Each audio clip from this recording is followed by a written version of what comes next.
Hello and welcome to Straight Onto Disney, a Disney deep dive and analysis podcast, where each week I, your host Jonathan, takes a deep dive into the history of each Disney film and the legacy that they left behind. I'd like to remind you that you can follow me on Instagram at Straight Onto Disney Pod, and you can email me your thoughts at straightontodisneypod@gmail.com. Cool. Hello and welcome to this week's Straight Onto Disney Pod, where we're going to be chatting all things cars, as it's the 20th anniversary. And once again, I'm joined by Tom. Hello. Hello. You're back again before you jet off across to Florida. I know. Just before we go off to Florida, Mm-hmm. fitting up, we've got to have the Mm-hmm. 95, the McQueen We stuff do. on for that. Yeah, but before we get into all things cars, there is some small mousekeeping to attend to. We'll start with we got our first teaser for Ice Age 6 Boiling Point, which I still can't believe we're doing another one. It's like we were saying just before we started recording, I didn't even know there was a sixth one coming. I thought it was like 4. Yeah. I thought there hadn't been one since like what was it? Was the dinosaur one? Yeah, Dawn of the Dinosaurs in 09. The dinosaur. But yeah, there's not much of a tease. There's not much of a teaser. It's more them just jumping out of the screen in a bit of the same vein as the Toy Story 5 teaser, where it was just them looking at things. It's kind of them just jumping out of out of water and just telling you that they're all back. And the big thing I'm more grateful for is that it's the original voice cast. Nobody's been replaced, as it seems. As I'm sure a lot of people know, the Adventures of Buck had Manny Sid Diego in it for like a brief part of it with different actors, and I was quite worried. I mean, at least they've got like the original cast to like reprise the roles and stuff like that. So it's quite a good kind of good welcome back to the franchise kind of thing. Yeah, and I definitely agree with that. And I'm also I'm not concerned, but I'm a bit like, can we please get this right? Because obviously, for a lot of people will know that this will be the first Ice Age theatrical film that is released under Disney, as obviously 20th Century Fox was bought by Disney in 2019. So there is a kind of bit of, can we please get this right? Yeah, at least I mean, for someone who isn't the biggest fan of like Ice Age, I feel like as long as I've got that sort of like the wit and humor that they've had in like the really like the older ones, like the ones I remember, I feel like it will do quite well. Yeah, I definitely agree. And Ice Age has always been, well, it's not adult, but it's kind of that middle ground that some kids' films have. It's very more in line with your DreamWorks types of films. So We can only hope that things go well for them because realistically, obviously, we don't want to have an issue where like a new film comes out, they've got a new idea, and it's kind of just not as good as what it used to be. Yeah, so Ice Age Boiling Point comes out February 2027. So we have a teaser trailer for a film releasing in 2027, and there's still no teaser trailer for Hexed. Explain that for me, Disney, please. Never even knows that one might get delayed. Like, can somebody explain the marketing? I'm expecting a Frozen 3 trailer to drop like a year away from it. It's a bit crazy. No, it'll be like a teaser trailer like 5 years before it comes up. Mm-hmm. They'll have the teaser trailer like next year, and it'll be like coming like 2030. Yeah. Well, to be fair, it'll probably do what they did. The original plan for Infinity War was. Do you know where it came out? It was like part 1 and then part 2. Yeah. Frozen 3 and Frozen 4 is supposed to be one story. Like what they had with like the Deathly Hallows and Harry Potter, where they just said like, Oh, the Deathly Hallows is the next one. Oh, we're going to split it into 2 parts. When and the film that should have been split in 2 was Order of the Phoenix. And I just mean because of how long that book is. Yeah. Saying that though, speaking of Harry Potter, what are your thoughts on the HBO series coming out? Right. Personally, so I have quite a bit of I have mixed thoughts on it, just because I'm scared of them getting it wrong, getting it just. I feel like they have a very big problem with it's funny because you kind of have to remember to separate the work from everything else that's going on, and especially as a queer person, you are a bit like it's skatey to get around. But ultimately, I do think that doing it as a TV show is going to help the later books be. The later books are going to have a better chance of being adapted a bit more faithfully and done right because you are doing it as a TV show. And I think the other big thing that I'm kind of happy about, and I'm glad it's happening at this time where we've started to understand that your streaming service shows still need to be led in a similar vein to that of traditional terrestrial TV in having a showrunner and having the showrunner of Succession is definitely a big plus. But yeah, I think I'm not writing it off just yet. I think we'll wait and see what it actually becomes and go from there. Because my philosophy when it comes to TV is at least watch the first 2 episodes, then decide. Yeah.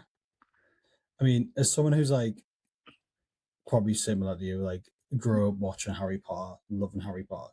I haven't been someone who's read the books. Yes. Mainly just because I've never got around to it, and reading's not really something I normally do. But like I've grew up watching the films. I've grew up playing like the video games, the Lego games, playing Hogwarts Legacy, stuff like that.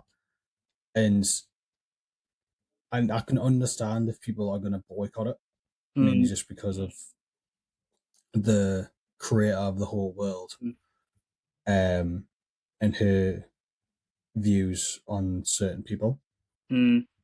I can understand if they go, well, I'm not going to watch it because of that.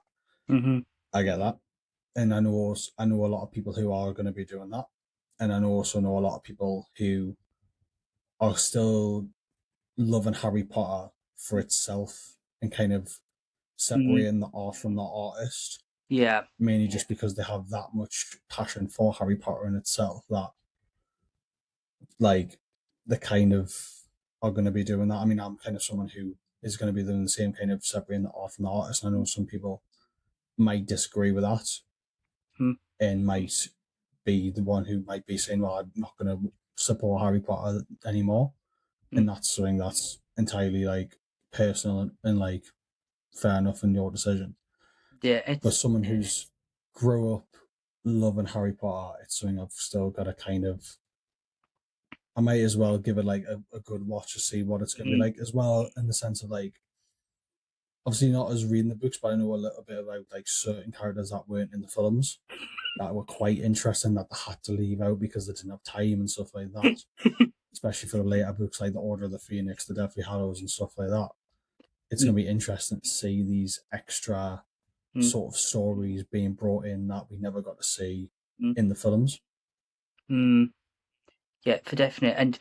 And my one big thing when we do get to these later books is please just set them up properly, and please, I don't know how because obviously you've said you've never read the books. Half-Blood Prince is the most frustrating book. Well, it's the most frustrating film to watch if you've read the books, because think of it as your Half-Blood is the Infinity War to Deathly Hallows Endgame, in that you get the entire backstory of Voldemort in that book. None of the majority, all the interesting stuff is cut from it for this love romance, which totally understandable to get from where they're coming from, but it is also frustrating because all the Horcruxes get set up in book 7 of how he made them all. So you get to Deathly Hallows as a film viewer, and you're like, so where's this come from? Where's that come from? Yeah. And it's so frustrating as when you come to it, because it's not as like the books weren't out when you were making. Yeah. Because the books, the final book came out in 07. Deathly in Hallows, Deathly in Half-Blood didn't come out to 09 and 11 and 12. So you're like, why? What I do hope is as well that do make Dumbledore a lot more witty, a lot more like, not necessarily do like out of it, but like from what I've heard from the books, he's like very more calm and cool and collected. He's not very aggressive like what he is in the films. Like the Harry, like obviously the famous saying of Harry, did you put your name in the Goblet of Fire? Like, and it's literally like Dumbledore said calmly, and then the film's just like it just goes all out like one to actually slap Harry in the face for putting his name in the Goblet of Fire. Yep. That is why I started that thing, because that is the benchmark of book Dumbledore and film. And I kind of think, to be truthfully honest, this is its own podcast episode, because there are many things that annoy me as a writer. Goblet of Fire as a film. You can see, I don't mind tell. Goblet of Fire. It's not what I'd consider the worst film. See, my problem. I mean, for someone who hasn't read the books, I can imagine it's a lot different. My problem with it, before we move on, my very big problem with it is all the interesting bit of Goblet of Fire. We take all the mystery of reading book 4 as a mystery of who actually put it in, and the amount of red herrings, the amount of really interesting things that go in that book to make it so, to get to where you end up with Voldemort coming back is so well done as a writer that when you come to watch it, you're like, why? That's such a shame as well. Yeah, but another thing with Harry, with Dumbledore in particular, like the books describe Dumbledore as like I feel like the books display why Voldemort is so scared of Dumbledore. Because like in the film in the Half-Blood Prince, like it's a Half-Blood Prince, is it, or is it is it Order of the Phoenix where Voldemort and Dumbledore have the first fight in the Ministry? Yeah, like, in the Phoenix. In the film, like it looks like Dumbledore is like equally matched to Voldemort, but from what I've heard in the books, it's an easy fight for Dumbledore, and it's like, like why not provide a visual reason in the film why Voldemort never decided to attack Hogwarts until Dumbledore was gone? Yeah, it's another thing before we move on, because obviously I do want to ask about something Harry Potter related in a second. But the thing, that's why I'm so frustrated with the way the Fantastic Beasts films went, because they were getting into some of the stuff that Deathly Hallows hadn't delved into the Grindelwald backstory that's so interesting and very much tied so well into those films, and then they just no. The second one is just nostalgia done wrong. You're gonna hate us. I've never watched the Fantastic Beasts films yet. Don't worry about it. Do not. It's the one thing where I'm like, oh, don't worry about it. At least watch the first one, because the first one's all right. First one is it like how I say the sequels in Star Wars? Like, watch the first one, but don't worry about the last two. Yeah. Don't forget about them. Yeah. Don't think of them. It's no. You don't need to watch it. You can if you, but you don't need to. Yeah, the first one's like, it's really good and it sets things up, but the second one, I'm literally going, you've got a Lestrange connection, you've got Nagini. Where did this come from? There's just no. It's just like there's no like build up to like the surprise. But yeah, we're gonna make Nagini a woman. So that raises. Okay, so you're going to make a snake a woman.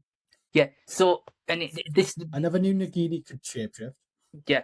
So the thing is, and I understand, and it's the idea of it, her being a maledictus, which is what she ends up becoming. Yes, it's cool. However, there are so many implications of what that then means for the original films that you're like, really? Yeah.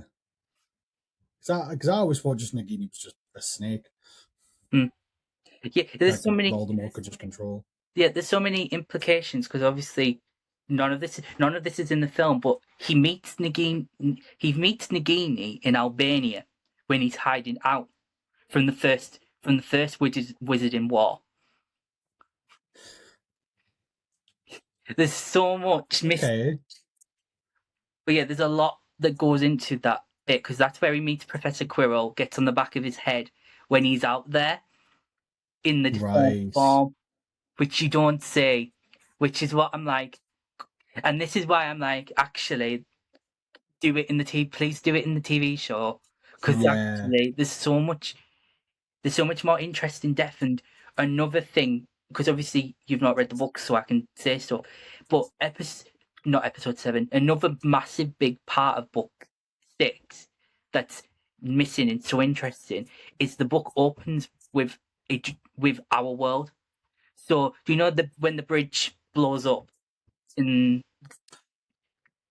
Yeah. Yeah. So in the book, you get to see a lot more. You get to hear more about it because you get this conversation between our prime minister and the minister for magic, and it's one of the best opening chapters to them books, and you're sat there going, "We've just resorted to you blowing a bridge up," and I get it from a writing point of view, but book 6 is where it's where she gets a stride and goes, actually, we're going to change things up, be clever.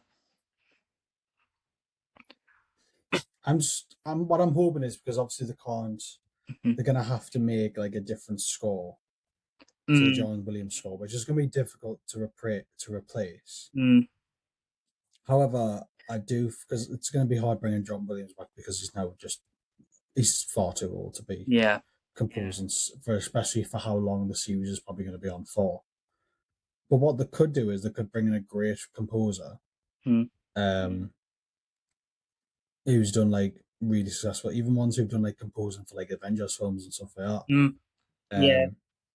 You could make something like the original score, but like tweak it just even if it's the slightest tweak in the world. If it's one note higher, one note lower, or something like that. Yeah, like I can't remember who's composing it, but I'm sure someone is. But I'm sure you could get your Michael Giacchino or your Danny Elfman in there. Yeah. So before we move on, I do want to ask how, because obviously J.K. Rowling, the woman, she did approach Disney to have Harry Potter in the Disney parks, and obviously they said no because she wanted what we ended up in Universal. Could you have seen it being in Disney? Because I don't, genuinely. It depends on the park. Mm. Depends on the park, and it depends on which park. As in, like, if they were to put it in Disneyland Paris, they would have to make a whole new park. That's just Harry Potter. If it was in Walt Disney World, they would have to probably either attach to Hollywood Studios or make a new park. California, the same, make a new park. Tokyo, new park, etc., etc. The only, like, it would be hard to fit, especially when Disney probably wanted to put Galaxy's Edge in. Yeah. I mean, realistically, imagine having Galaxy's Edge, Toy Story Land, and Hogwarts all in the same park. But then that also gives a problem of overcrowding because you're going to have loads of Star Wars fans wanting to go to Galaxy's Edge, loads of Pixar fans wanting to go to Toy Story, and loads of Harry Potter fans wanting to go to Hogwarts. And it's going to be probably considered probably the busiest park. Yeah. So realistically, plus the amount of money it probably would have cost Disney alongside of building everything else that they were probably going to build at the time. Universal probably had that money sitting around waiting for like Warner Brothers and Rowling to approach them for it. Yeah, and to be truthfully honest, if if the Harry Potter wasn't in Universal, I don't know if I genuinely would be like, I want to go at that point in time compared to Universal now, where it's a bit more breadth. There's a lot more breadth within its parks. But back then, I don't know if it is. And also, I'm kind of glad that it's there now because there's been so much work between people who work at Disney, work at Universal, that have been able to bring what they know from doing these kind of immersive lands within your Disney and bring it over. And to be honest, it does bring more money into Universal a bit more than I think what they wanted to do, which they have done now. If they'd done that within your park in Disney, I don't think it would attract. Yeah, honestly. I don't think it would have been as successful because Disney's got so many different things going on. Plus, I feel like with it being in Universal, I feel like it's a bit of a blessing in disguise. Like from my experience, like I've only been to Orlando twice. I went in 2008 and I went last year. Mm-hmm. In my opinion, Universal Studios in Orlando is very outdated. And the only thing that's kind of still feels like it's brand new, and it might just be because the first time I've ever experienced it was last year, was the Harry Potter bit, like the Diagon Alley, Gringotts, and Hogsmeade, and obviously Hogwarts. Like those are the only bits that I didn't recognize from like memory.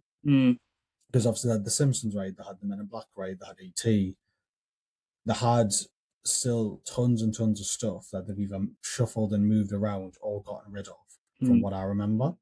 Yeah. Like the only things that are kind of really new in both Studios and Islands Adventure is the Velocicoaster, the Harry Potter lands, and the Minions bit. Everything else apart like within that whole thing is either been gotten rid of, from what I remember, or has been replaced with something.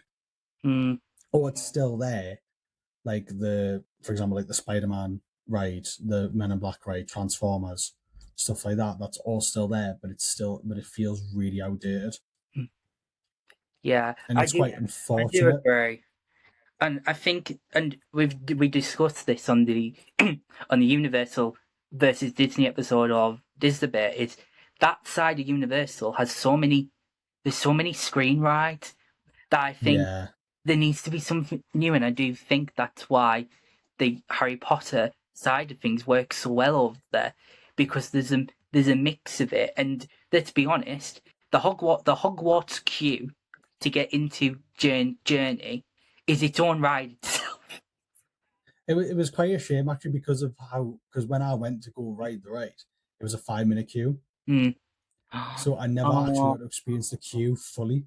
Oh, that's sad. Like, because they cut off so much of it because it was only a walk on. So they didn't have to like walk through the entire queue, and I didn't get to experience like barely anything. I got to experience like Harry, Ron, and Hermione stand at the little balcony, but I didn't really get to see the animation, like the actual voiceover thing.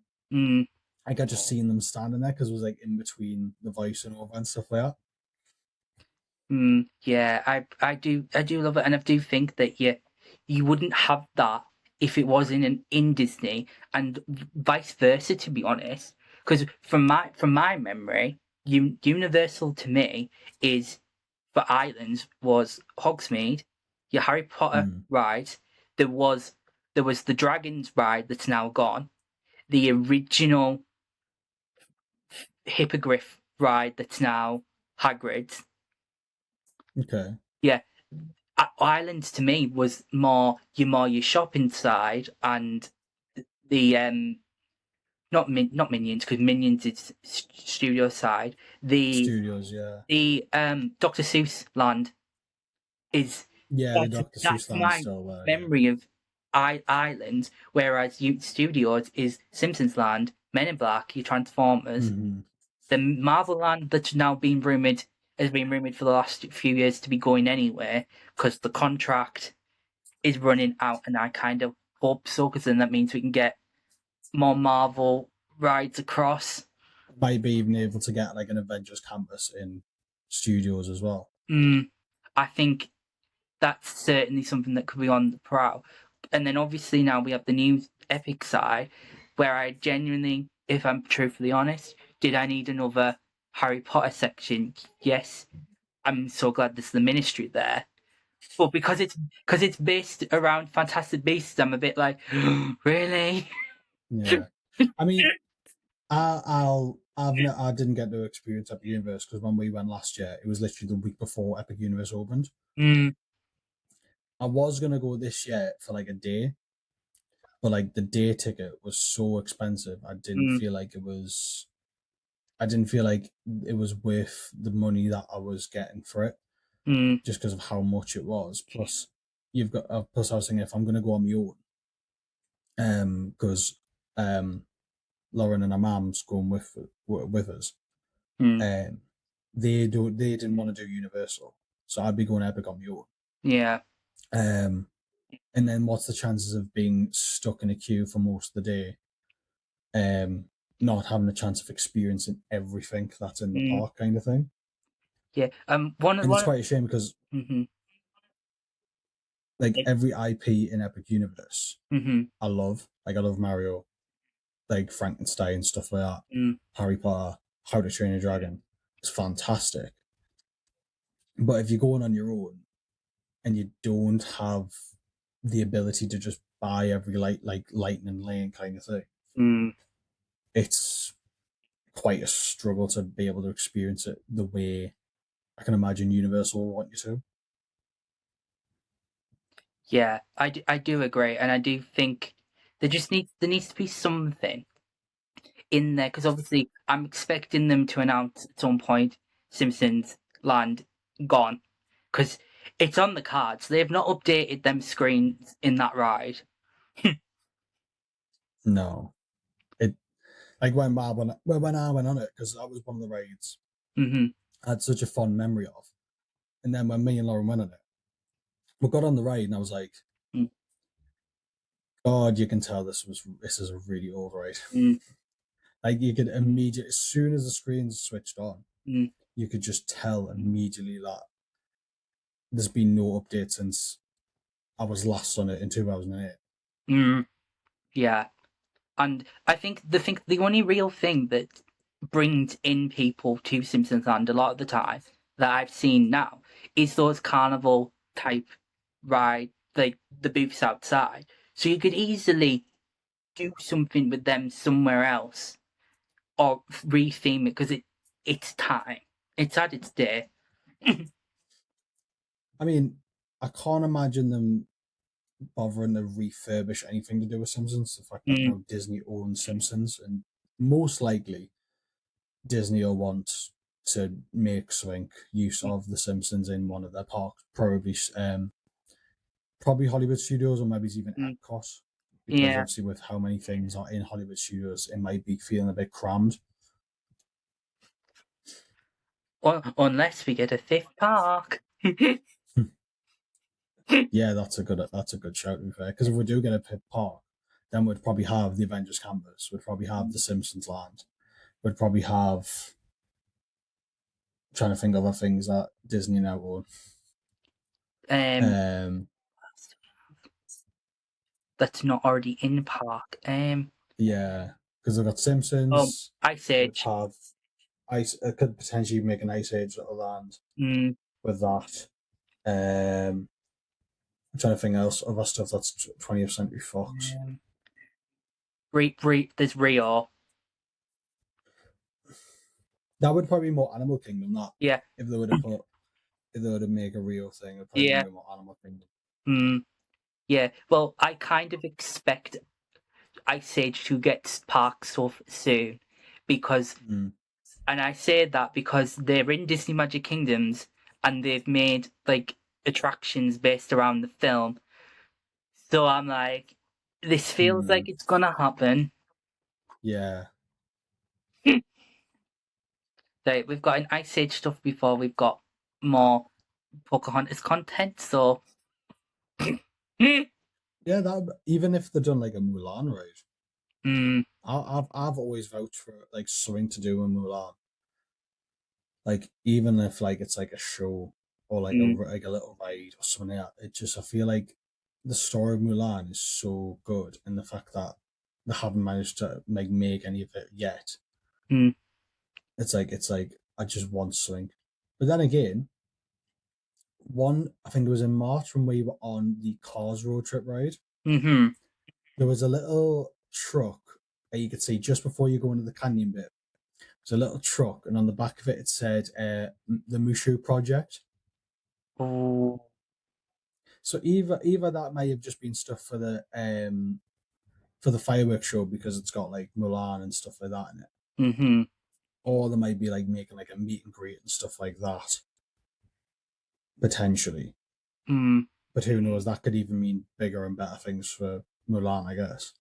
No, I hope so. To be honest, 90s Disney needs a bit more love in parks, Mm-hmm. especially them later 90 films, Hunchback, Hercules, Mulan, Which Tarzan. is a surprise to be fair. I'm surprised Hunchback's never had the representation in Paris because it's a Paris-made film. Yeah, it's the one thing we do all. I feel like it's a Disney community. We're all like, is this a massive missed opportunity here? Yeah, it's like every other film that's made by Disney and Pixar that's set in France is all represented in Paris. Like they've Mm-hmm. got Sleeping Beauty, they've got Ratatouille, they've got. There is definitely another one that's set in Paris that's not Hunchback. Yeah, I'm trying to think what it is. It's not no, is it Aristocats? No, that's Aristocats, yeah. yeah. They got Aristocats, and then you've got Hunchback of Notre Dame. Yeah. It's Like if bizarre. like I'm not asking them to rebuild the entire Notre Dame. Like like even if it's like imagine like a meet and greet, like meeting Quasimodo. That'd Mm, be like insane. yeah. No, I do agree. Because you see Phoebus and Esmeralda out at Mm, the sweet nights in California, and yeah. Frollo pops in and out of your holiday villain, your Halloween nights even. But you don't Hmm. Quasimodo doesn't really seem to be around, which is interesting. Yeah. Mm. But yeah, and even your Hercules is really rare, and I'm surprised they haven't had him rolled out at the moment because obviously the musicals. To As some, such a massive Hercules fan, if they bring Hercules to any of the parks, I am booking my flights directly to wherever that goes. bring Herc and Meg as actual meet and greets, especially when this live action finally happens or gets Hmm. finally told what's going to happen. Bring them. Have well if and I hope this is true for Joe of the Years. I am teasing this week's battle episode of the Disney Bit. If the Hades inspired restaurant is coming to Villains Land, have Herc and Meg walking around, please, Hmm. in your Magic Kingdom. They've got to sell some sort of bread just for Joe. They do.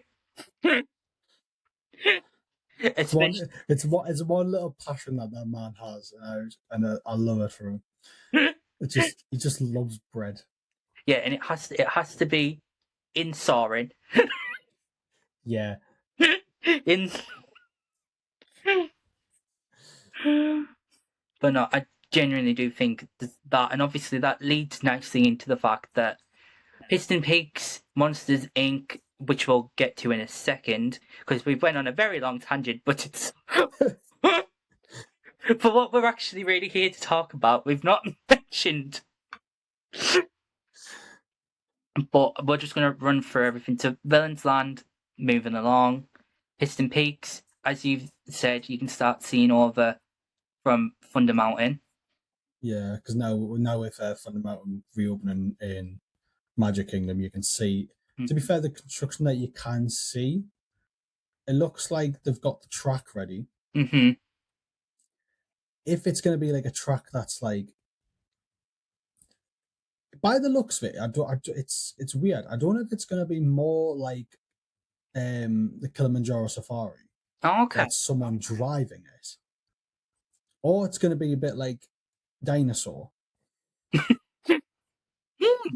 because it's obviously off road and it's going to be like kind of like a Jeep kind of off road race thing. Mm-hmm. But the chances of the Orlando weather disrupting any sort of technology in the outdoors. Mm. But then again, you've got Thunder Mountain and stuff like that. That's fully outdoors. But Yeah, it's an it's weird interesting because one. I mean they've clearly dug out the how they want the track to look. Like it's very like this, like sort of very bumpy and very like jaggy and stuff like that. But that's what it's kind of the intention of it's supposed to be. Mm. No, it's interesting. It'd be interesting to see when you're out there what it seems to be going as well with Villains Land and how they're both shaping up. It'll be I don't think the villains were. I don't think they've started on it. I mean, there's nowhere in the park you can kind of get an idea of Mm-hmm. if they have or not, because there's nowhere in the park, even from the mountain. I don't even think that you can kind of see it from there. Mm.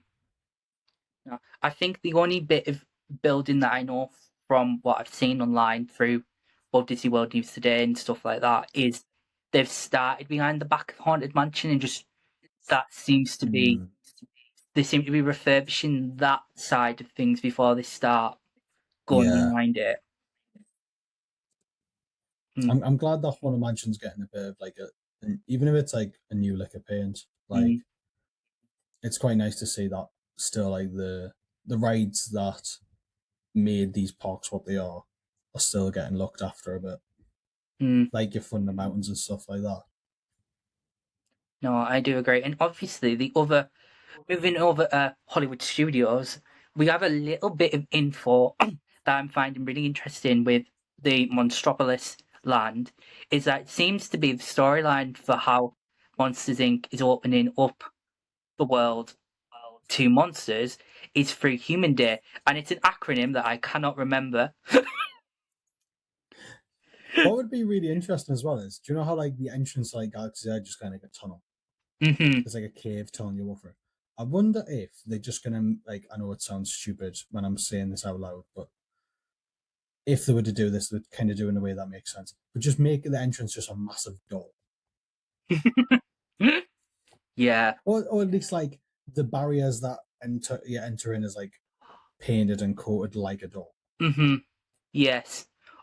Or or do you know the thing that lifts up when they're walking out onto the scare floor? What if it's that Yeah. that lifts up and Oh, like a down? shutter. Yeah, that shutter Yeah. would be interesting. Mm-hmm. Or it's just Boo's door. Yeah, just so something like it's like a pink with like flowers, and it's like Mm. it's like the walls just like to walking in. It's like it looks like door, like kind like that. Mm-hmm. Just that. That's what we want. And obviously it's going to be really interesting, and I'm sure we're going to get info at D23 this year on the mechanics of the ride, because I feel like compared to Piston Pigs to Villains Land, which are like ticking along, and when we get updates, we will get updates about them. But it feels like with this Monsters Ride, this is something fans have been asking for years. So there's going to be so much scrutiny and so much eyes, pardon the pun, Mike, on Because this. realistically, they're gonna have to make a really thrilling trackless roller coaster, Mm-hmm. but thrilling enough to where it still gets like the adrenaline rush, but not too thrilling to where kids might be a bit scared to go on it. And that's why I kind of feel like as much as we've got this ride, it does feel like there's going to be like not a kids ride, but like a smaller something else in that area alongside Harryhausen as the restaurant. It'll be interesting to see what comes to D23, because I feel like that's where they're going to reveal a lot more, especially not just this year's but next year's and stuff like that, until it gets to the year that it opens.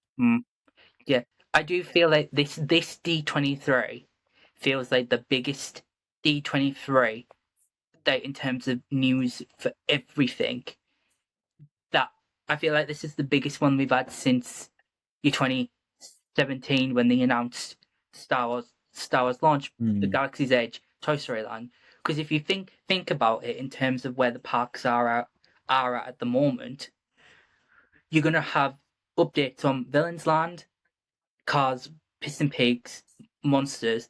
Then over in Paris, you're gonna have your updates on the Lion King land.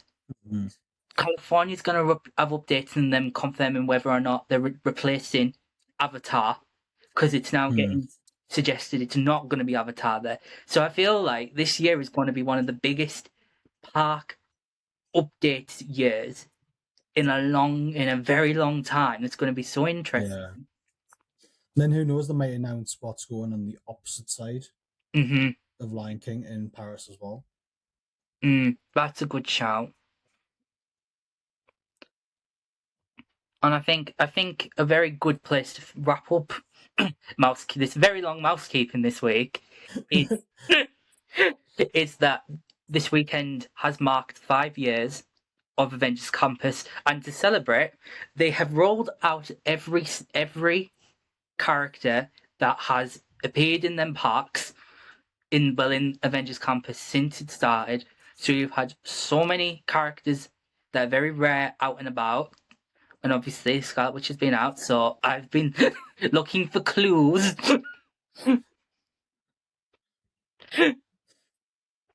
Because obviously you may know that she does not sport any black on her fingers anymore. Either that or the makeup team just thought, we're not going to leave anything to the imagination. I also do want to bring up, speaking about Avengers, I want to bring up something that happened this week. So, if you're not in the know, and I'll get back to Avengers Campus because I've just remembered this because it's come up. So this week, they did a screening of Infinity War at SFX London. That's not its title. And then the Russo brothers were teasing on their socials something was going to get shown. Well, they were teasing something all week that there was going to be a big surprise on at 2:00 on Tuesday, and it turned out to be coffee. So you can imagine how mental socials were going on Tuesday afternoon at 2:00, which was very early in the morning for people in America. And you can imagine people like, could this be cast announcements? Because of the way that they'd worded it, I was surprised for it to be that. And then Downey did appear later on at the second special screening where they had Anthony Mackie and Winston Duke there. But they need to be very careful with how they are wording things online, because their socials are the most scrutinized socials at the moment now for anything. So any tiny thing where they want to promote something, it's going to be. So I just want to say, marketing team, please help them, because that frenzy on Tuesday is being reported online as scandalous. It's been slandered so much online by fans that there's a lot of trust that's being lost from it. So I kind of just want to say, please be careful in your way you're marketing this film, because people are hungry for a trailer and people are hungry for the CinemaCon trailer. And the thing is that people who have the channels have this trailer, and the longer that you keep not having it the longer that this trailer is sat, the easier that it's going to get leaked. So at this point, Yeah. just release something because you are then going to avoid the fact that it's going to get leaked. And fans are clamoring. People know the gist of what happened in that CinemaCon trailer. So just release it, please, because then we'll stop asking where it is. Have you not seen the internet clamoring on Justin for the Spider-Man trailer, and then it finally came out? Just give the people what they want, basically. Yeah, so that's my TED talk of that over, and back to Avengers Campus. So yeah, it was really cool to see so many of them characters that don't necessarily come out a lot. So some of the lesser a lot of the Phase 4 heroes that came out throughout the films. Moon Knight was about, which was so cool. That is quite cool. I wish they'd bring Moon Knight back. Yeah, it's gonna happen at some point, hopefully. From what we've discussed off podcast, because a lot of it is getting into spoilery and prediction trades talk that I know of the certain things. But it's interesting to see. It was interesting to see the characters they brought back out, and I know it was more in line with the fact that we're celebrating the anniversary of the campus, but the fact they had the Eternals out. It's an interesting one.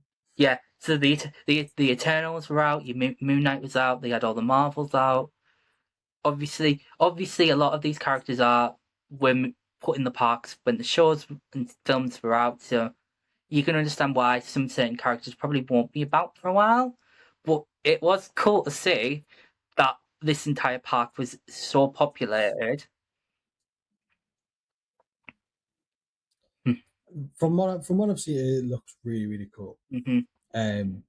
Hopefully, the one in Paris gets the same treatment when they get their 50th anniversary. Mm-hmm. In how many years has it been around? Been 2021. I feel like it's not far off from Avengers, the American one. I think it was 2021. I think. Yeah, it feels that. Yeah, I think it was because the first time I ever went to Disneyland Paris was in 2021, and we missed it by a couple of weeks. Yeah, so fingers crossed we get something out over here for it. But one of the things I was hoping, and when I realised that it was the anniversary and they'd rolled out all these characters, I wondered if we were going to get a bit of a tease of that the Avengers ride that we still don't know too much about. But we know lots about it. We just don't know when it's going to get revealed. I mean, they're probably going to wait till D23 by this point. I can imagine they're probably just going to wait. Any news that they want to show, they're probably just going to delay until they just release everything in D23. They're basically going to do it so then by the end of D23, their stocks are just going to go through the roof. And it's going to probably leave every other theme park. Yeah. Like company, especially one in particular that is neighboured to at least 3 of their parks. Yeah, when soon to be 4. Yeah, well, yeah. When it comes to D23, it's gonna be news every half hour. Something will come drop, and we'll be like, "What now?"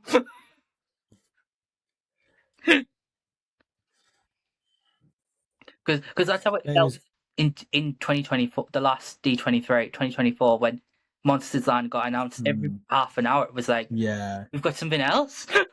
Yeah. The backs of the cars.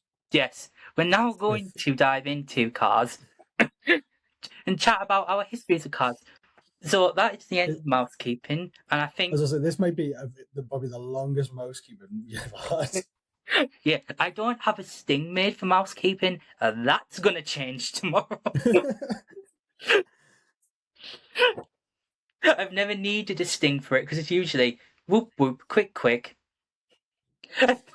I think the only mousekeeping that rivals this is the first one I did in the Sorcerer's Apprentice episode, where it's just a good Yeah. chunk of it, and it was like, right, that's going to need to change because there wasn't. I was like, there's in that one, it was like, so there's new merch out, and I just sat and listed things, and I was like, yeah, I'm not doing that again.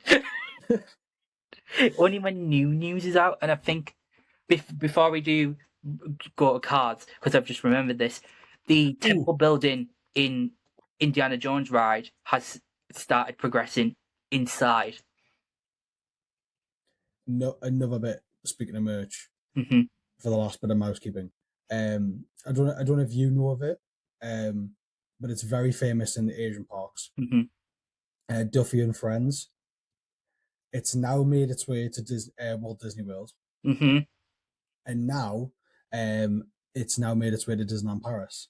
Ooh. In the Pandora shop, they've got like little Duffy and Friends charms that I've seen a few photos of. I don't know if they're real; they might be fake, but if they are real,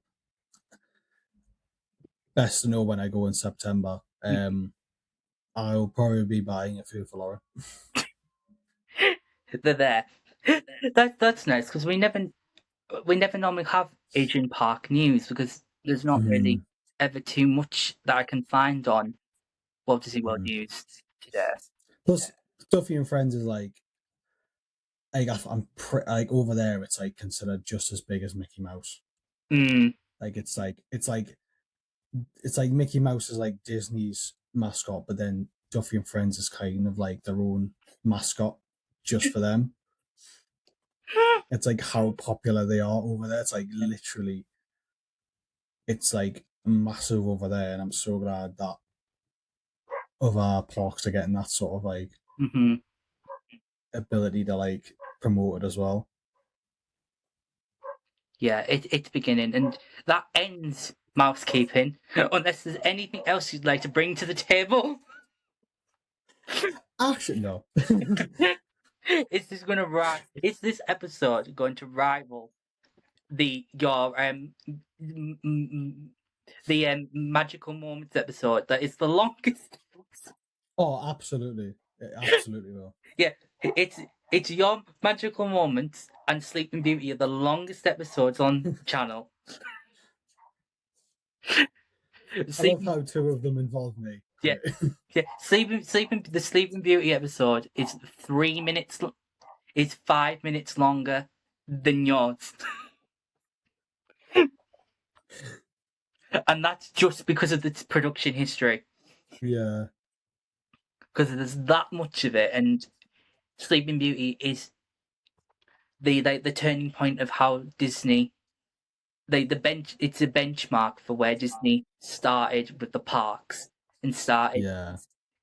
It's like out of all the films at the moment, that film from doing the research and stuff, that film is the one that has the longest production history from the beginning of the 50s to the end of it that I found. And then when you start diving into the next few films, you can see how the production history of that film very much changed the process of Disney films.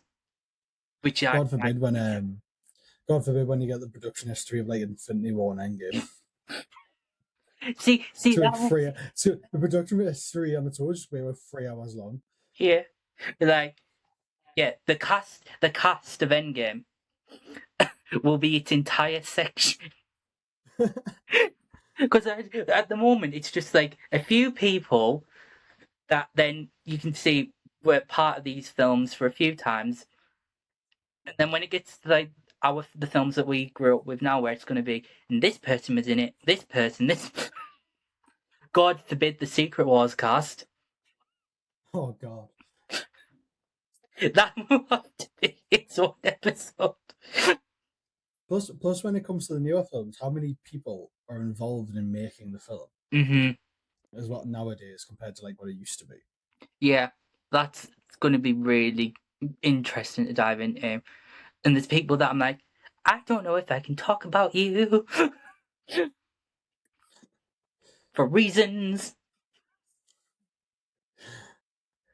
It was enough that we mentioned J.K. Rowling, I think. Yeah. I might flag a bit, but ultimately, and before we do go into this, my philosophy is you can love the art and don't need to love the artist. Because let's be truthfully honest, as we all know, Walt Disney wasn't the greatest, as I've certainly learned throughout doing the podcast. There's a lot. He wasn't the most like perfect human. No, and you can still adore the art and not adore the artist. And I think that's a certain thing with a lot of art and artists in this day and age. And ultimately, you have to decide whether or not you're going to affiliate and allow those thoughts and artists to eliminate your love of a certain thing. And I think, especially, we've discussed this before with Pixar, there is certain things that you've got to remove when it comes to the creatives. So that's where we're going to leave mousekeeping. Enjoy this week. Because actually it's a really fun and lengthy one, and it just allows for a bit of a discussion, really. So we're going to now talk about what we came here to talk about. Cars.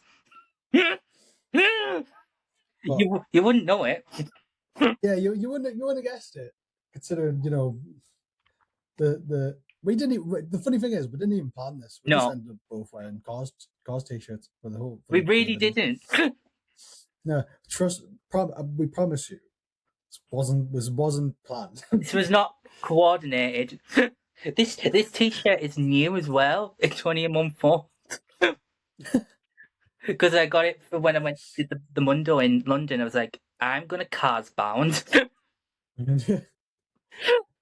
I think I bought it. Was it last year? Yeah, it was last year it was in July because we went to the White City store in London it was Bershka, and this was in there. Yeah, and I bought that there because we went to see Sabrina Carpenter at the Hyde Park Festival. And it was the day before, and I was like, "Yeah, I'm buying that."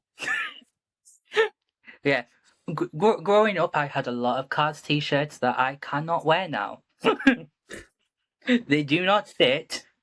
There's a lot of pajamas that have since long departed, as well as bedding. Trying to think what I had as a child for car. I had toys. I had a lot of toys. I had a video game. It wasn't the video game everyone else knows. It was like a knockoff. I think it might have been a DS game, possibly. Yeah. Because I also, one of the things I've still said that I don't have anymore and that we sold was the PS2, because I had the original Cars video game that, to this day, is the best Cars video game that they ever made in terms of those video games that they made. That makes me think, though, can you get it on Xbox Game Pass? I hope so. We might have to. That's a question, to be fair. I also had Cars 2 and Cars 3 video games, and the Disney Infinity figures. That was my childhood. What are you playing on the PlayStation? Well, as a child, I had an Xbox. So I played FIFA. I played Call of Duty. I played Assassin's Creed. Skate 3. What a game that is! What a game Skate 3 is. The fact that I don't have a new gen console to play the new Skate game really disappoints me.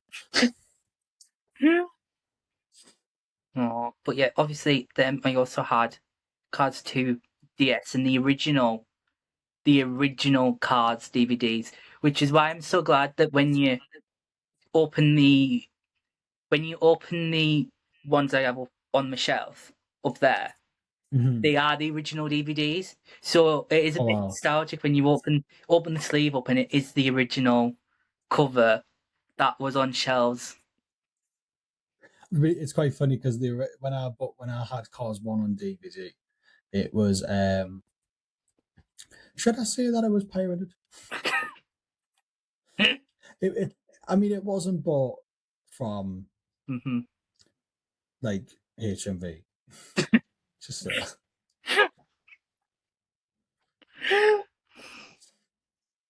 no, but I did have like the special edition of Cars 2. To be fair, yeah. Like I feel like as a kid, Cars 2 was very much the beginning for me because obviously I was 2 when the first one came out, so I wasn't really. and I was 4. Yeah. Yeah, so for audiences, there is 2 year age gap between us, so it's a little easier to remember things for us, unlike our other friends. Let's just hope Dean, Chris, and Joe aren't didn't pay attention to us saying that before they click off the video for feeling so old. Nah, it's okay. They can forgive us later. They know.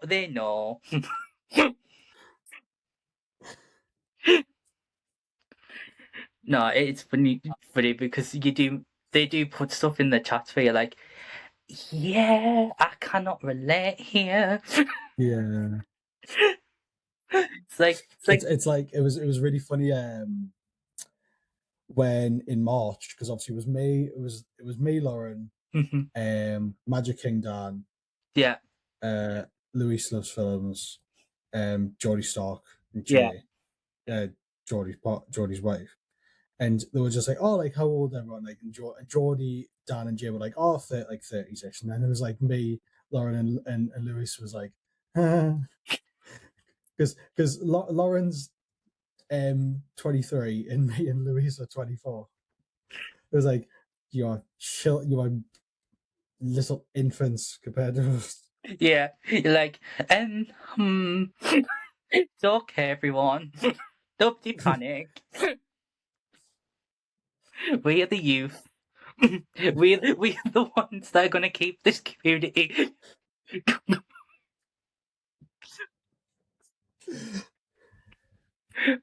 At some point, we are going to become the old.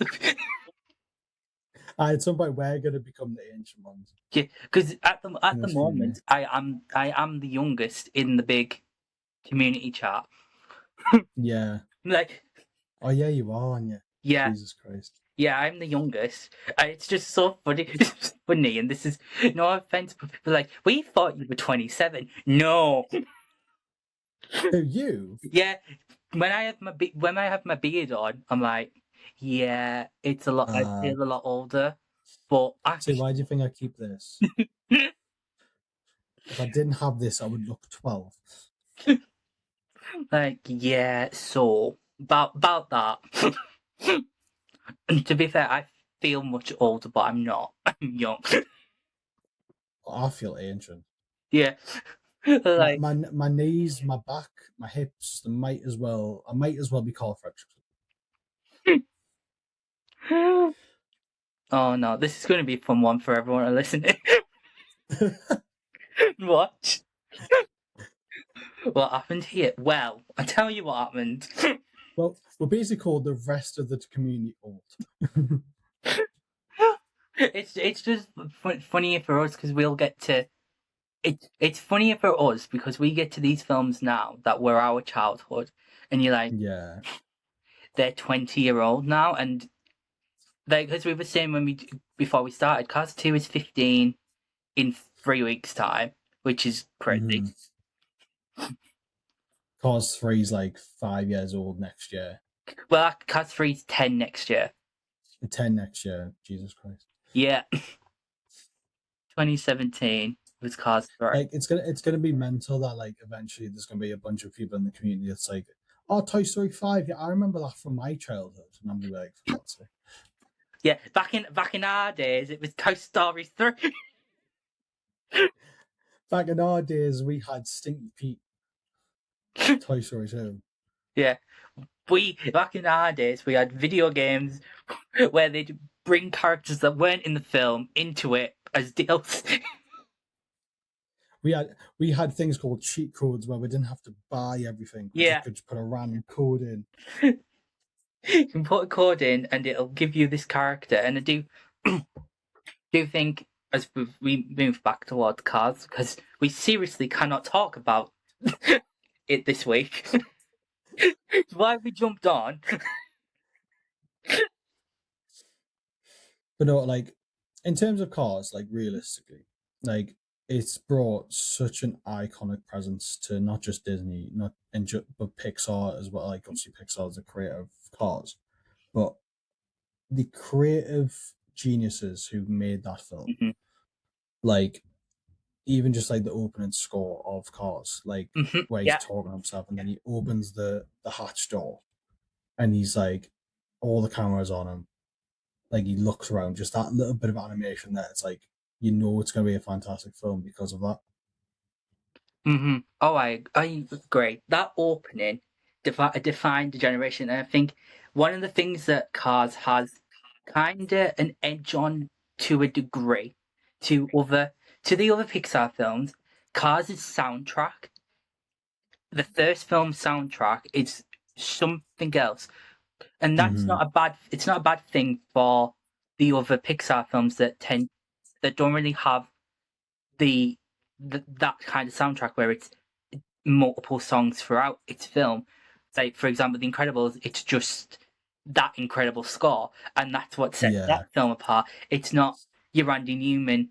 It actually has your Real Gone, Your Life is a Highway. I feel like that's another reason Route why. 66 by Chuck Berry as well, Hmm.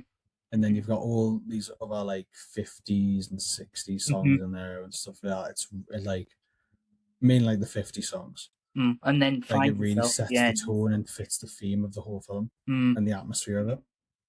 Well, I agree, and it's been a massive part of our childhoods, and obviously the first film was done so brilliantly. And one of the things, as I showed you before we started, is the original film. The film that we ended up with was not the film.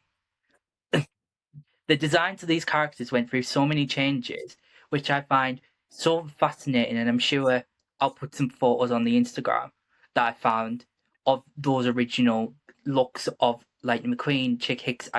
I'm assuming that's Chick Hicks, the green one. Yeah, I'm gonna presume that, and I don't know how much of the story was different, but obviously I'm sure most people who are Cars fans and have watched the behind the scenes and the deleted stuff on the DVD back in the days when we had DVDs, everyone.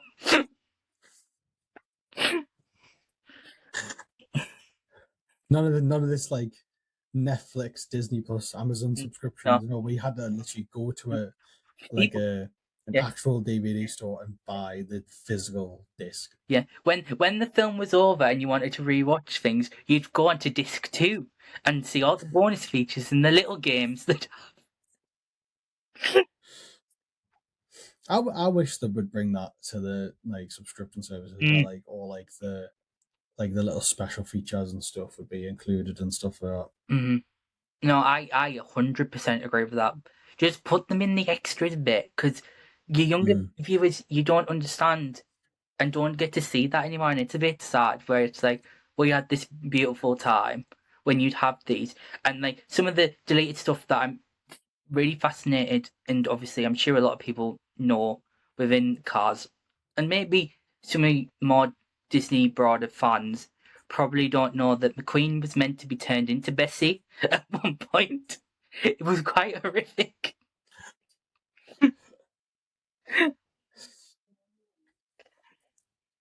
That would have been an interesting thing to animate. I feel like that probably the reason why they didn't do it because of how difficult it probably would have been to animate it. But yeah, it's there in concept, so I'm like, I'd love to see that. Mm, But even like my thing that fascinates me the most about that first Cars film is how they found the voice for Meta. mm, Like literally the guy, like one of the writers or the director was like um listening to like a radio and just heard the guy who voices Meta speak in mm, his normal voice and just went, right, that's Meta. yeah. And like there's like a talk, I think there's like a show thing that the guy who voiced Meta like done like he was like, oh, like how do you want us to speak? Do you want us to speak like in a certain way? I was like, no, just speak You. Yeah. Just speak the way you are now. I know that's another thing that I feel like this film is elevated because of its voice cast, because of Owen Wilson, Larry the Cable Guy, Paul Newman, Bonnie Hunt, all these actors, your Michael Keaton, your obviously Richard Petty, and bringing that NASCAR side of it into this and being this hotshot rookie learning to live on the quiet side of life. I do think it's such a brilliant, the first film story, it's such a brilliant and very relatable story to a lot of young audiences, especially within our kind of age bracket in the way the world works now. I do think that that's why a lot of younger fans and fans do gravitate, especially to the first one, because it's so relatable. Yeah. It's like even when like McQueen learns how to drift, it's like the little thing like that of like you haven't got everything Hmm. available to you. You've still got a lot to learn, kind of thing. Mm. And it's like the turn right to go left, like he doesn't understand it for ages. And then when it gets to the end of the film, like he just gets it. Mm. Yeah, I do agree, and I do love it, and I think especially with those scenes, and I think this film wouldn't work without the cast and characters of Radiator Springs. And I think one of the biggest things that's another big draw to to these films is its representation in the parks. And obviously, when I do dive into Cars later on, when I get to the Pixar films, there will be a big emphasis on the fact that they built Radiator Springs in California to scale. Like you could picture driving down that, and it's Yeah. incredible. It's like for me, I feel like if I was to ever see like Radiator Springs in person, I'm not saying it would be as like unbelievable to us, but it would be kind of a very similar feeling to how I felt when I first walked in the Galaxy's Edge. Mm, Like that's all like I've seen this through a screen all my entire childhood, and now I'm actually seeing it in person. mm. I do feel like it's that feeling you get when you see the castle for the first time. I feel like that would be the feeling. I think more so for our generation, because obviously for us, and I'm not being generalist because the way that what Disney was going on with within the noughties was as much as we love Chicken Little, Home on and Yeah. Meet the Robinsons, Disney was in that period, in the down period, as obviously Disney's had its ups and downs throughout the entirety of the company. So for us, the Pixar films are our Disney. Whereas Yeah. growing up, so '09 was when Princess and the Frog and the revival did start again. So we did Yeah. have that, but the majority of our young childhood is your Cars, Incredibles. To a degree, yes, we had the Toy Story films because they were out, but the majority of our childhood is Cars, Ratatouille, Up, that that Wally. section. Yeah, Like Ollie. like if you were born like in them early 2000s, like Pixar was like your thing. Like Hmm. you kind of didn't really see Pixar and Disney as two separate things. You always see them as basic. And even though like Disney have always owned Pixar Hmm. and they're kind of their own separate like companies in a way, but I've always seen them as just the same thing. Mm. Yeah, and I think we do see that because for us there was never any difference. Whereas I do find interesting when we do get to Pixar on the podcast and talking about Circle 7 and what that was set up to do when it wasn't owned by Disney, then Disney buying it, disbanding Circle 7. So I wonder how much, and it'd be interesting to see when I get to that, how much of that really defined how Pixar became, mm, and the way that Cars was created. And I feel like we haven't really touched on the fact that Cars doesn't really have like an evil real villain. Yeah. It doesn't have, well, it has Chick Hicks's Mhm, like, but he's not the villain. He's more just a mhm. he's like someone who's just there, who's just annoying to the main character. Yeah, he is the foil to Lightning McQueen, and he's basically Chick Hicks is everything Lightning would have become if he hadn't have gone through everything that he does in the film, and that's really interesting. Because obviously Cars 2 has evil villains and killing cars. I feel like they should just make a knockoff spin-off Cars film just for that. Just a continuation of Cars 2. Really. It's just so bonkers. And I love it because it is my childhood. Because Cars 2 came out was 2011, and obviously, yes, it's the Cars' 20th anniversary, but we're talking about the franchise as a whole, really here. Yeah. So it is just so funny when you do watch the trilogy. You go from the first film to the second one where there's a death count and spies, and then you go back to the third film. You're like, what was going on in the middle? It's like in the third film, they don't even acknowledge that ever happened. The only thing that makes Cars 2 canon is that Jeff Gavett is in Cars 3. So it has to have happened because he is there. Mm-hmm. And it's the same car, same voice actor, so clearly. But it is funny. It is. It's one of the things that it'll never be explained why they decided to go for that direction and then go revert back all over again. No, I cannot wait when I do Cars 2 to actually dissect and dive into how it became spy themed. Like, because I'm sure a lot of people who played the DS version of Cars 2 know about the fact that the original plan was to have 5 races, one in France and one in Germany. The Germany one gets cut completely, and then France gets turned into the when they go and find Tomba. All right. So there's that bit. So I'm like, I cannot wait to dissect into that, because obviously, another thing that would have made Cars 2 canon would have been the original plan was to have Bob Cutlass was meant to be one of the commentators in 2 as well. Oh, okay. So, and then they've flipped him out, and I don't know why they flipped him out, which I cannot wait to dive into. And obviously, there's the other bit of concept art that the King was meant to be into, so that would have made things more canon, but it's interesting.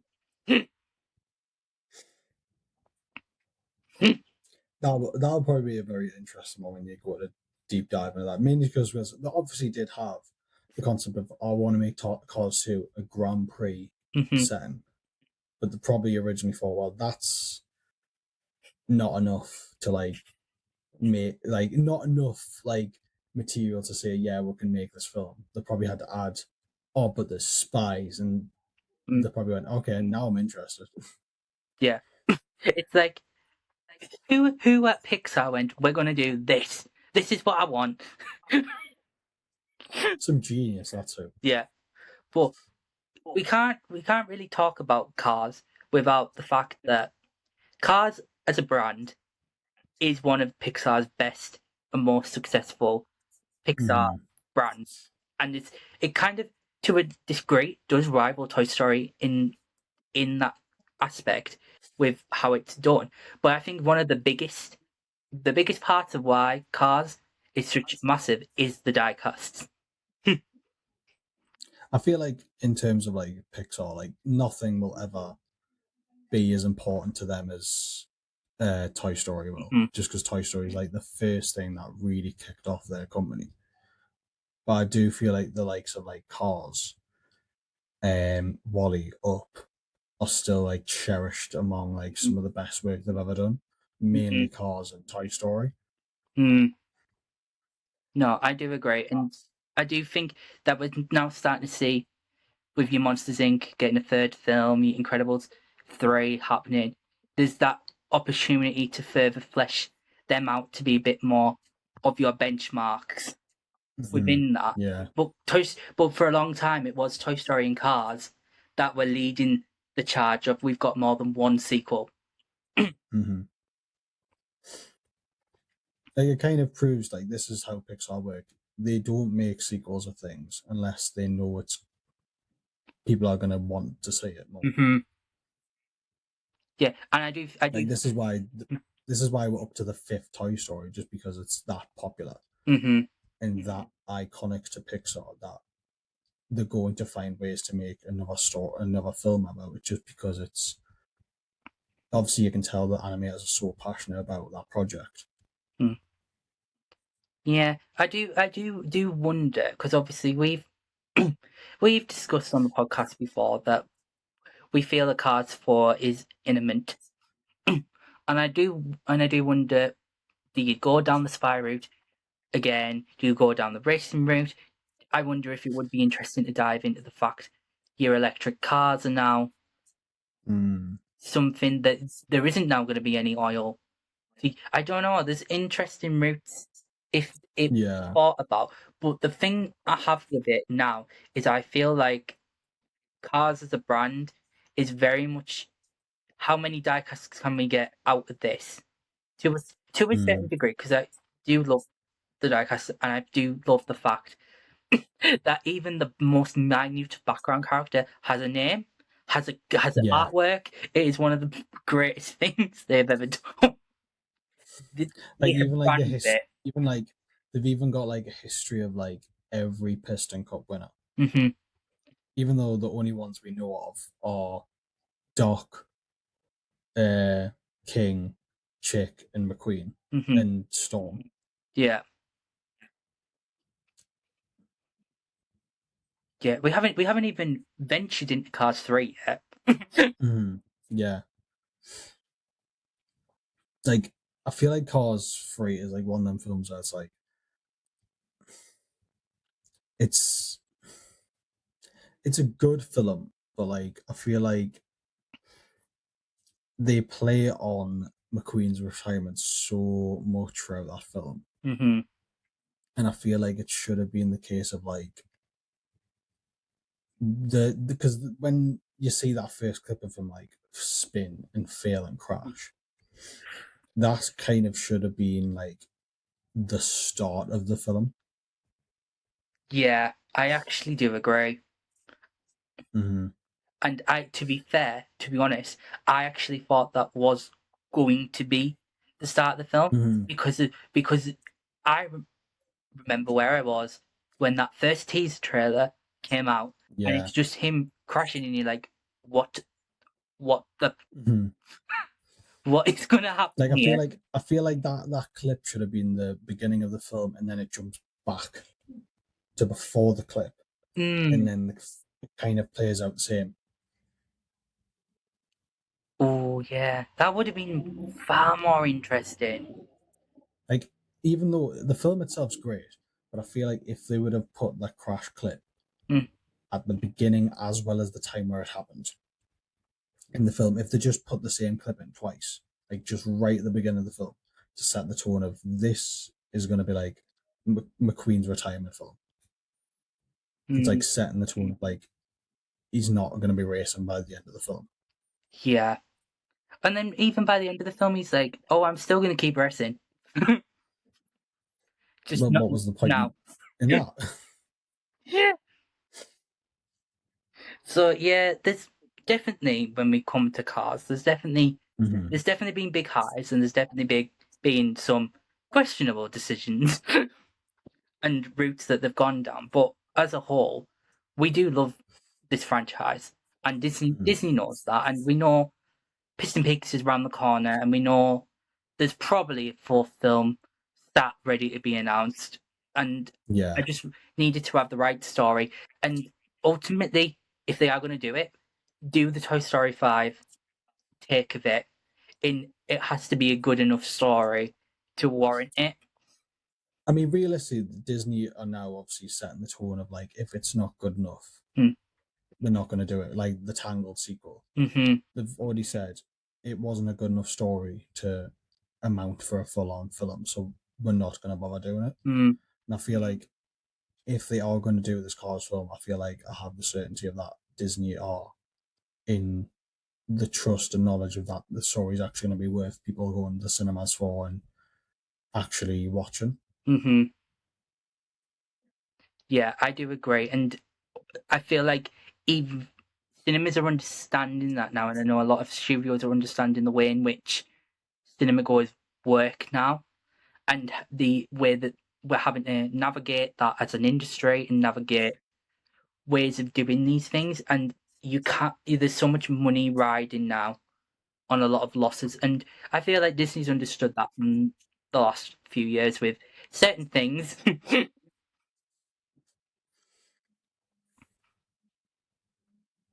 Yeah, I do feel like Disney are the new ownership of Disney. I feel like it's really gonna change the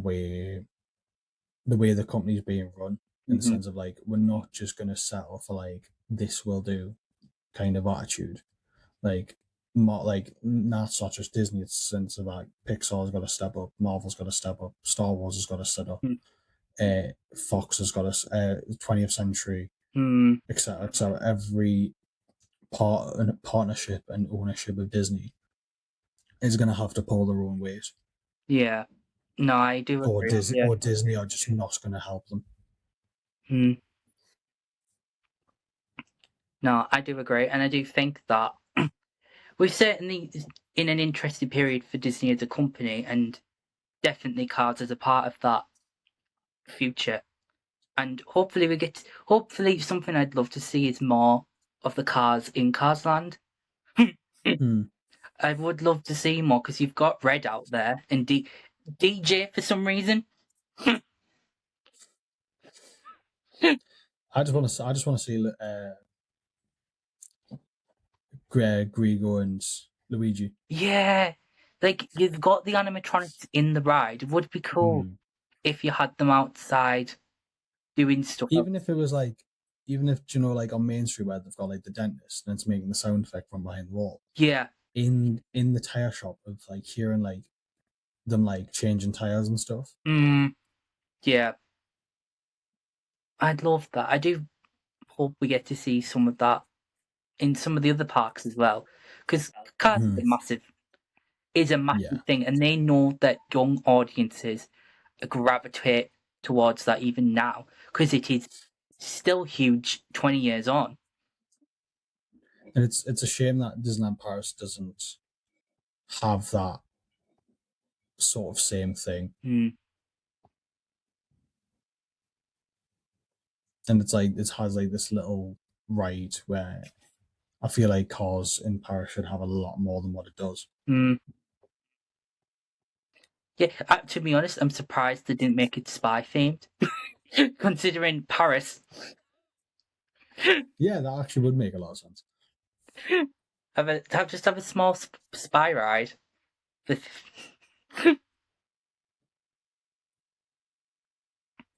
But yeah, I do think it's still got a massive legacy, and obviously I'll dive more into that later on on the podcast. So subscribe for that in a few years. Let's say you've got a long way to go until we get the Cars. Yeah. There's a long way till we get to Pixar. Obviously there'll be a few small Pixar things dropping in, like a Toy Story 5 review and stuff. But other than that, Pixar's a little while off on the podcast for reasons. As you all know, there's a good 60 plus Disney films to get through. And we're only up to 21.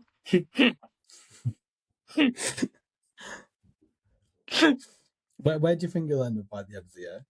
So, Like film wise? so originally, if the plan, so if I'd kept a schedule, the film I would have reached and did one film every week.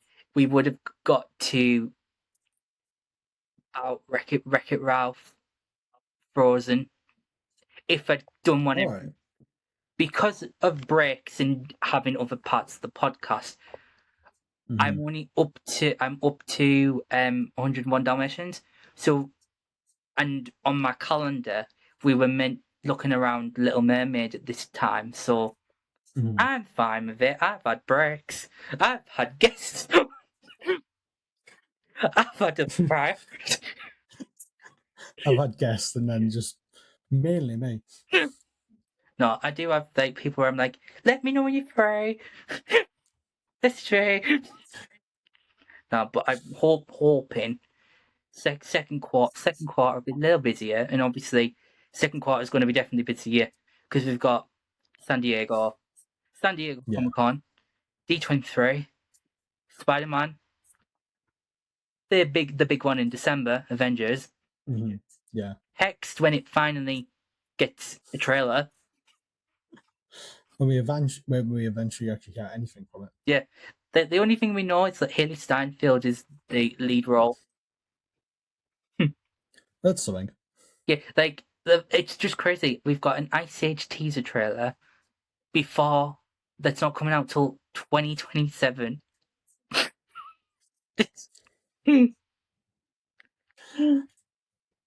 Oh, and obviously we've got the live action Moana. How could you forget that? How could you forget? How could I forget that live action? How could you possibly forget such a great live action that definitely needed to happen so soon? Yeah, only 10 years after the original film was released. But no Princess in the Frog. I still think it's going to get announced D23. Hopefully so. Or at least something related to Princess and the Frog getting announced, if you believe what the trades are saying. Hopefully so, then. Hopefully. But you can never trust the trades, because we were supposed to have had a second Spider-Man trailer by this week. And every day online I see the Avengers Doomsday trailer will drop this week. Do I see it? No. By this point, half the Funko Pops will have released by October, and we'll know the entire plot of the film. Oh yeah, we'll have the Doomsday ones as well by that point. Yeah. But to be fair, the only Funko Pops I've seen listed, because if you are a massive Funko Pop and look through some of the listings, they do only seem to be characters that are actually on the chairs in wave one. So actually, do you know what? I'm going to give them points for that, because I've not found anybody who's not been listed yet. Yeah. So that's something. But another thing that probably should have mentioned earlier, the Toy Story 5 Funkos are out. I have seen the Woody and Buzz. I haven't seen any of the others, but they are currently out in the Entertainer. They're not in Forbidden Planet yet. If you're a UK listener and collect Funko. Yeah. Miniso will also soon drop all their Toy Story stuff. I think it's next week. And then obviously Primark have a massive Toy Story 5 collection out at the moment.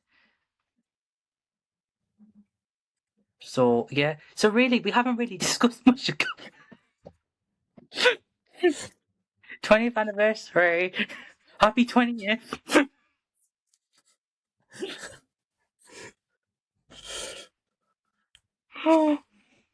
No, but honestly, it is a great film. And if you have not watched Cars, go and watch the first one. Go watch it. Go and watch it. Go and have a blast with the second one and not think about it. And then third one, just watch it if you want to. It's all right. Yeah. I mean, it's still good. It's a good film. It's not the best. It's not the best one, but it's good. Yeah. Like I just feel like if it had been given a little bit more time as the original plan, then yeah. Because I'm sure most Pixar fans know about the fact that the release dates all shuffled between Finding Dory to Toy Story 4. They were not the official. because The Incredibles was meant to come out. The Incredibles 2 was meant to come out 2019. It was meant because everybody loved the fact that it was going to come out 15 years after the original. And if you watch The Incredibles, you know why that's a bit funny. You'll understand the reference. And then they flipped it, and we were like, oh. And obviously, Cars was meant to come out 2016, then that flipped with Finding Dory. Then there was... So, ultimately, could have been a better film if it had a bit more time. But ultimately, as a whole, the franchise, it still stands the test of time. And ultimately, why it's got such a massive legacy within fans' hearts, and it's why it's turning 20 this year. Yeah. So I think that's a very good place to finish this week's podcast. And for everybody listening, have a ball with this very long one, no doubt. That was originally only a 7-minute one. Just was like, oh, you're free. Right, jump on. So, Tom, where can people find you as always? TikTok, Instagram, and YouTube, Tom02 Disney. And if you want to watch me in Disneyland Paris on a vlog, you can subscribe to Lauren's YouTube channel, Lauren's Magical Moments. Have I just got my own partners at wrong? I think even. I'll put it in the description below. Lauren's Magical Moments, yeah, that's it. And then also follow her on Instagram and TikTok, because I appear on there quite frequently as well. Yeah, they'll definitely be in the description below. So, as always, drop in the comments with your thoughts on Cars. Do you love it?